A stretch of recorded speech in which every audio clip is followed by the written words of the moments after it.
Hi Seahawks, it's me, Mrs. DeShane.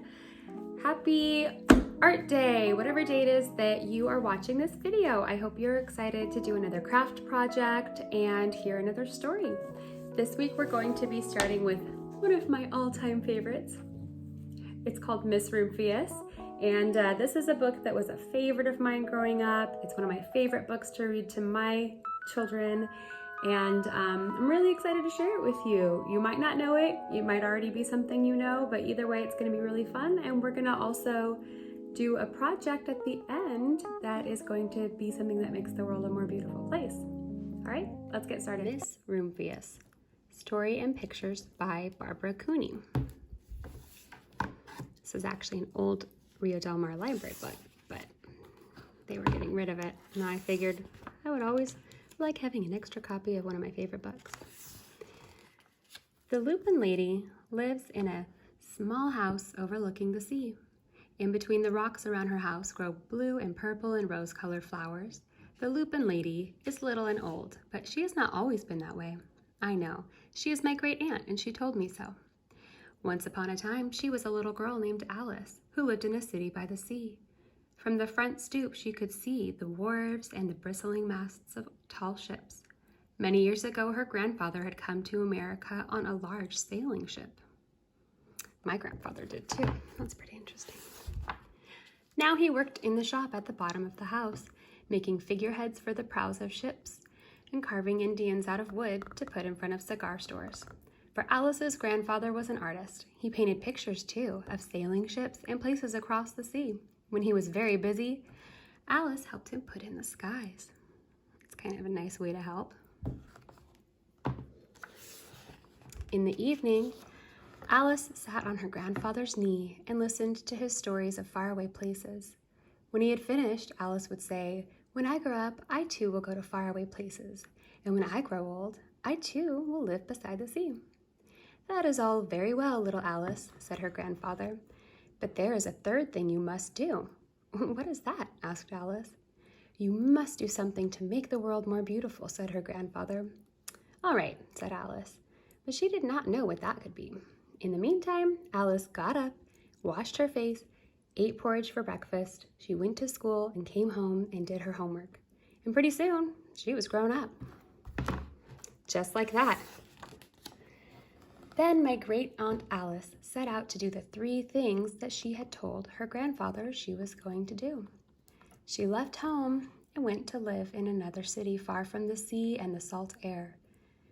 There she worked in a library, dusting books and keeping them from getting mixed up, and helping people find the ones they wanted. Some of the books told her about faraway places. People called her Miss Rumphuis now. Do you guys know the name for someone who has that kind of job? She's a librarian, right? Sometimes she went to the conservatory in the middle of the park, or some people call it a greenhouse. When she stepped inside on a wintry day, the warm, moist air wrapped itself around her, and the sweet smell of jasmine filled her nose. "This is almost like a tropical isle," said Miss Rumphuis, but not quite.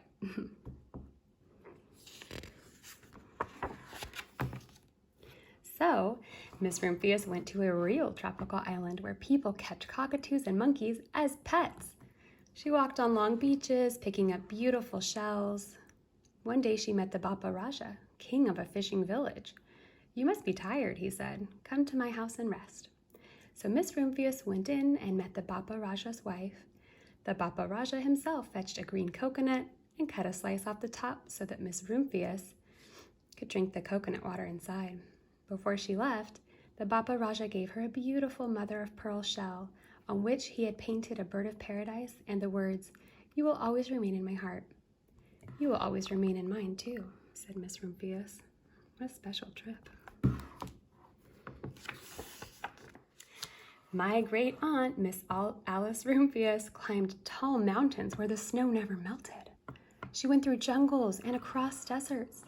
She saw lions playing and kangaroos jumping, and everywhere she made friends she would never forget.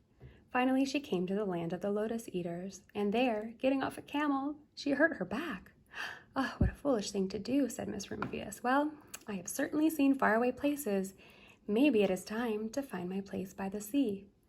And it was, and she did. From the porch of her new house, Miss Rumphuis watched the sun come up.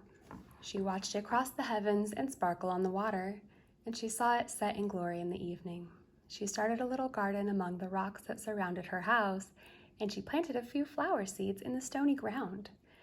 Miss Rumphuis was almost perfectly happy. But there is still one more thing I have to do, she said. I have to do something to make the world more beautiful. But what? The world is already pretty nice, she thought, looking out over the ocean. That is a nice view, huh?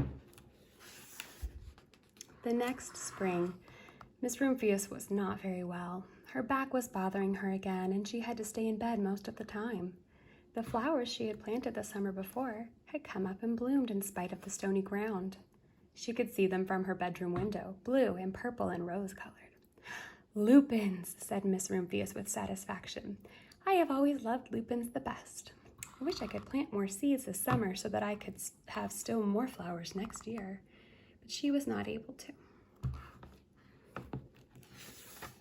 After a hard winter came spring. Miss Rumphuis was feeling much better. Now she could take walks again. One afternoon, she started to go up and over the hill where she had not been in a long time. I don't believe my eyes, she cried when she got to the top. For there on the other side of the hill was a large patch of blue and purple and rose-colored lupins. It was the wind, she said as she knelt in delight. It was the wind that brought the seeds from my garden here, and the birds must have helped. Then Miss Rumphuis had a wonderful idea. I wonder if that's her cat and she just follows her on walks. That's kind of cool. She hurried home and got out her seed catalogs. She sent off to the very best seed houses for 5 bushels of lupin seed. All that summer, Miss Rumphuis, her pockets full of seeds, wandered over fields and headlands, sowing lupins. She scattered seeds along the highway and down the country lanes. She flung handfuls of them around the schoolhouse and the back of the church. She tossed them into hollows and along stone walls. Her back didn't hurt her anymore at all. Now some people called her that crazy old lady.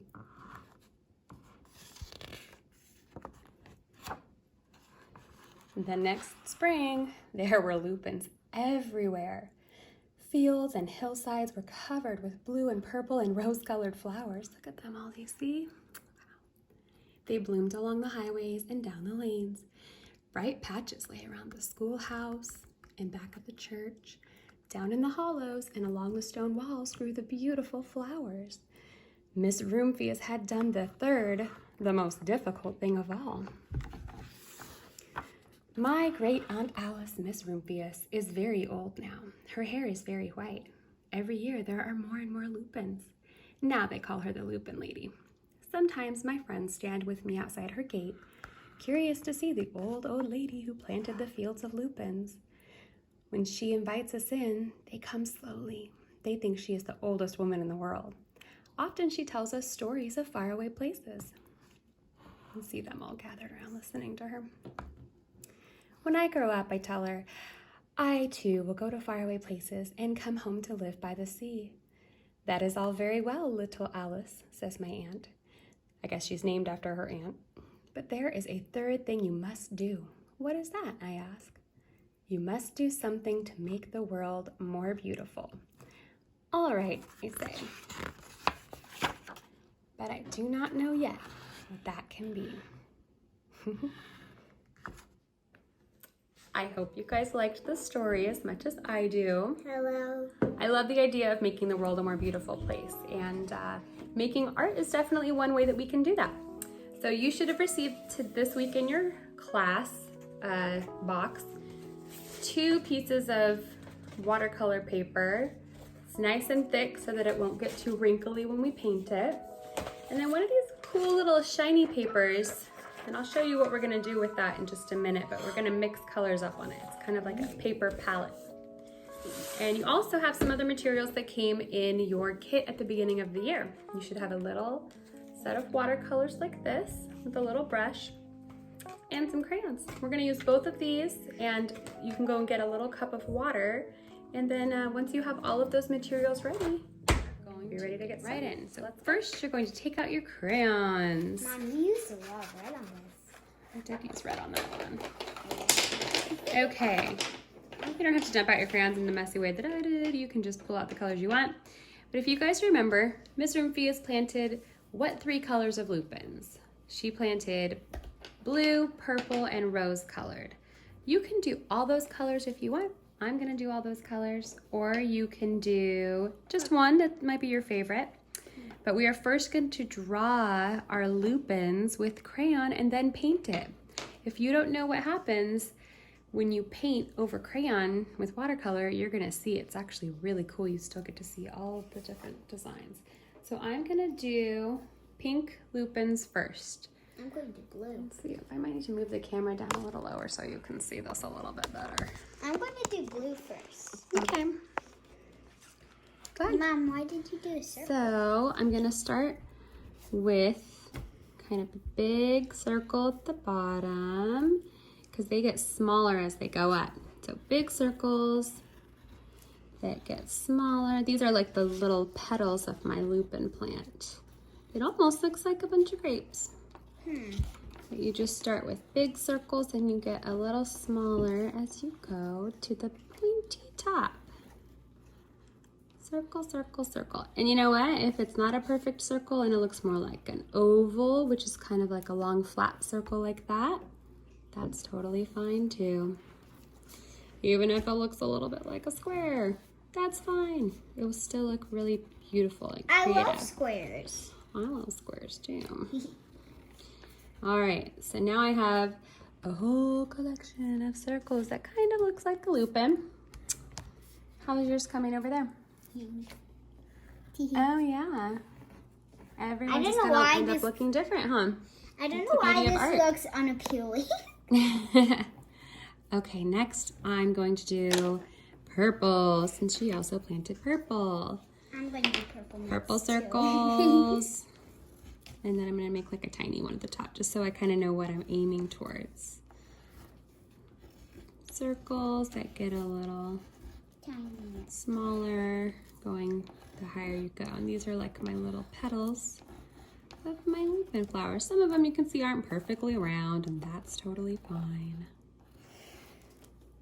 Little lupin shapes. And the last color I'm gonna do is blue. May I borrow your blue please since you are done using it? Yeah, I already did blue. I know, thank you very much. So blue, purple, and rose colored lupins.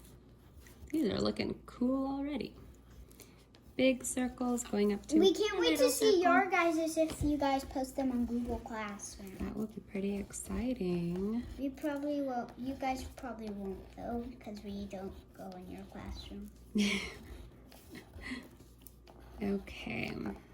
Circle, circle, circle, circle, circle, circle, oval. I made them too big, so I'm kind of splitting them up. You know what? I think that they look great. Grape. They look grape. They do almost look like grapes. You're correct. Okay. Next, after you are done with your circles, whatever colors you chose to do. Do the tip here?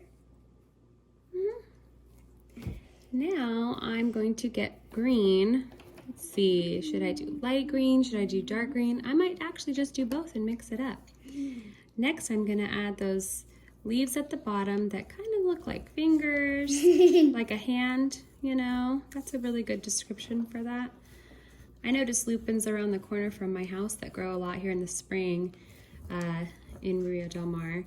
And they kind of look like it has a big, kind of like a bush at the bottom. So I'm gonna just kind of do like some bushy scribbles down here. It looks like a carrot now.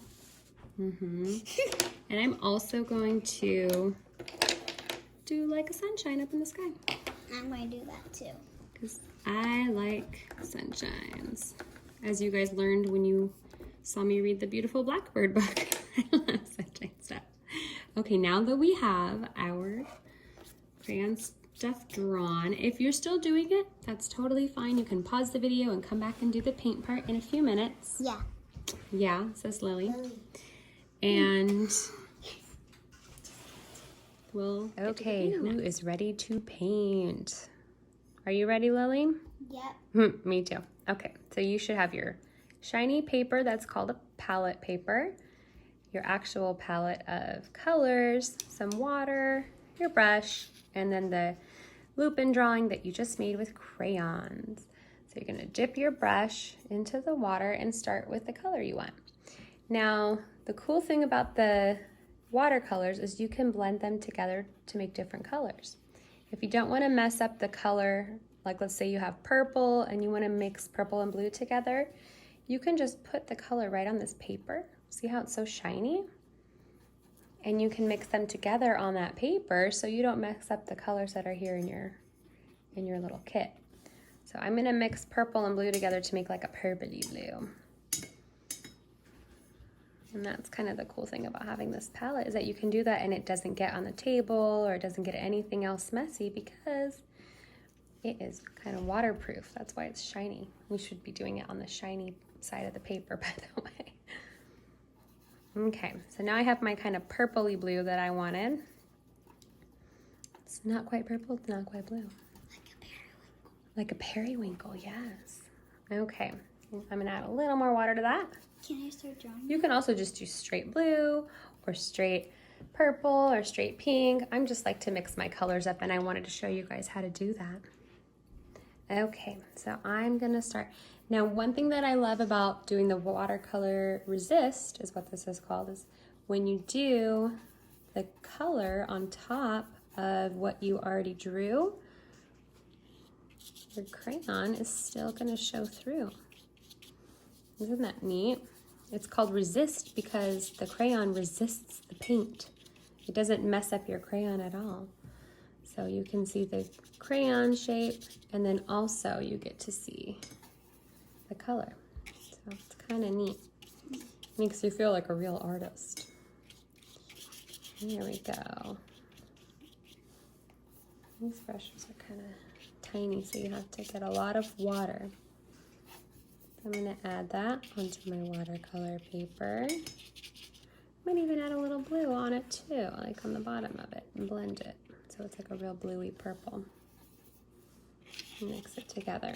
The good thing about this is that no matter what you do, it's going to be unique and beautiful, and it's going to be really special. So I'm painting that purpley blue on my purple ones in the middle. Mixing the other blue a little bit in there. I need to get a little extra water.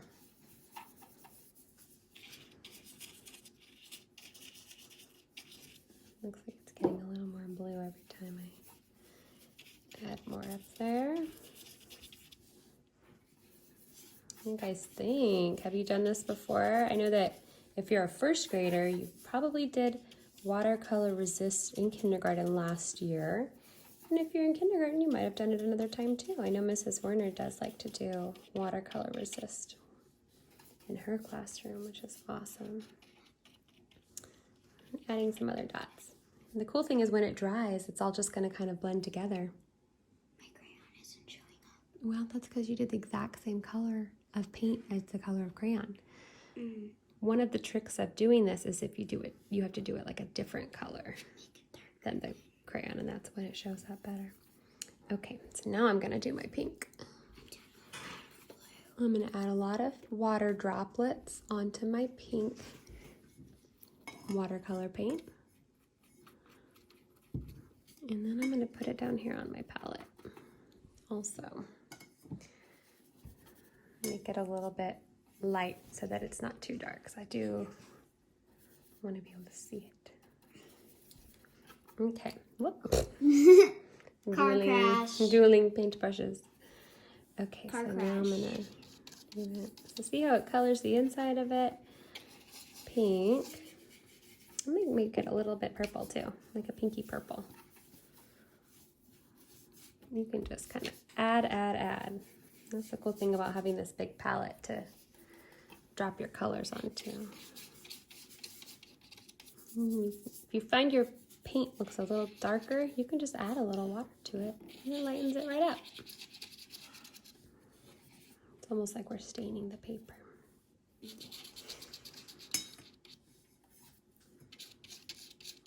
There we go.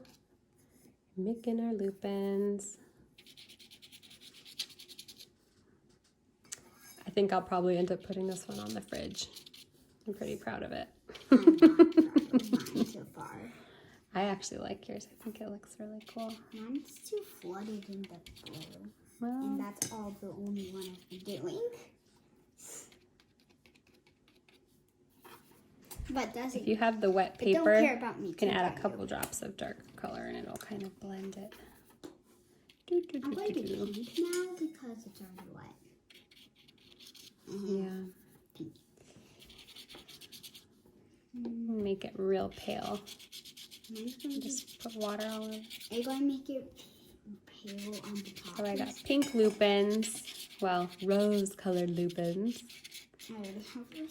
But roses are a flower, so these are a pink flower too, so it could just be called lupin-colored lupins. Yeah. Roses are lots of different colors.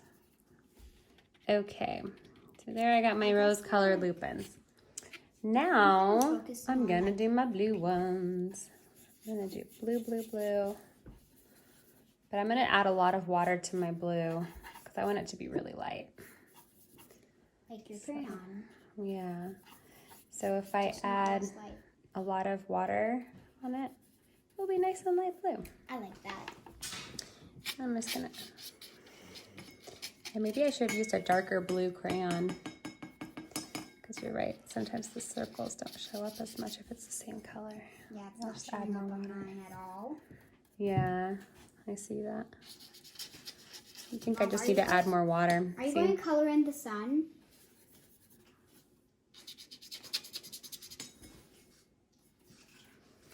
Yeah, a little purple. I'm just going to color in the sun right now with this and that. Okay. I'm getting there. I'm gonna do the sun at the end. Okay, I'm doing purple now because that's my only one left. This is so fun though. I could watercolor all day. But that's kind of why I gave you Seahawks 2 pieces of paper, so that if you find that you learn something about painting while you're doing this one, or if you just want to make more than one copy and maybe send one to a family member and keep one for yourself, you can make more than one watercolor painting. And you can watch it And twice. then you will have done something, especially if you share it with someone else, you'll have done something to make the world a more beautiful place. Yeah. Okay, next I'm gonna get green. I'm going to get right next. And I'm gonna mix more green with yellow because I want it to be really, really bright. Wow, this is real pale. Mom, look how pale. So I'm gonna do a little bit of green on my palette here, my palette paper. And a little bit of yellow. Mix them together. See how that makes kind of like a lemon lime color? Lemon lime. Lemon lime. I know, now I want some 7-Up. Save. Or maybe I just want to play Heads Up 7-Up. I miss being in the classroom. We will be soon. Okay, now I'm gonna add a little more water. Okay, I think the purple's about to come out. It's like coming out. Put it on my leaves. We're using a lot of purple. Well, that's because purple's my favorite color. I love using And purple. blue's mine. I use a lot of blue. But see how when I add this lighter color on there, you can see the crayon through it. It's kind of cool. Mom, should I do like the lighter green down here and the darker green up here?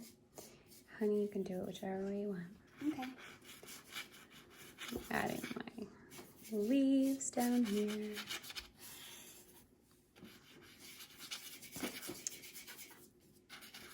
I feel like there's something under my paper, but there isn't anything. It's just wrinkly. Well, you know, there's different kinds of watercolor paper. There's, if you look at the paper when you're buying it, it tells you how much pounds it is, how many pounds. And this paper that I bought is 140 pounds. That doesn't mean that when I picked up the paper, it weighs 140 pounds, because then I definitely would not have been able to buy it because I am not that strong. But it just tells you how heavy, I guess it's like a certain amount of the paper is.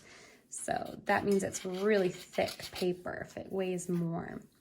So that means that it doesn't wrinkle up quite as easily. If you have a thin piece of paper and you add water onto it, what's gonna happen? It's gonna wrinkle up, right? Yep. So this paper is much thicker, which is great because that means it can handle having water dropped onto it and still keep its straight shape. If it isn't showing up on my paper, it's too So it dark. won't shrivel up or Mine's get too all dark to show up. Yours is too dark to show. All you have to do if it's too dark is add more water. Or add white. We don't have white on this set of paints. Yes, we do. See? Oh, we do have white. That's the whole time I've. Wow, That's how I've been making. I did not notice that. I'm That's gonna add how white I've on been mine making too. them lighter. The whole I don't know time why I you didn't thought notice we that. were using extra water. I just thought you were lightening it up with magic. Okay, now I'm gonna do my sun. Oh, it's magic. Now I'm gonna do my sunshine, and I'm actually going to add orange. Now Not remember rainbow? how I made the sun itself out of yellow? Well, that's what happens when you have the crayon on there. It resists the paint. So I'm gonna make it orange, and then you'll be able to see I only have 3 colors on my the palette. sunshine still because it's gonna resist it. So look, even when I paint around it like that, the yellow crayon still shows up. Isn't that cool? Mom. Mm-hmm. Okay, yeah, that was Add a little darker more green. water. Never mind. So my orange sunshine up here. And then I'm gonna add some more blue sky around it. And the sunshine rays are gonna show through that too. Now, one of the most important things to do when you're making art is to sign it, right? Because no matter what you do, I'm signing it with black. then people will know that you're the artist. Yes. Okay, Even you if guys can keep going and color your whole sky if you want.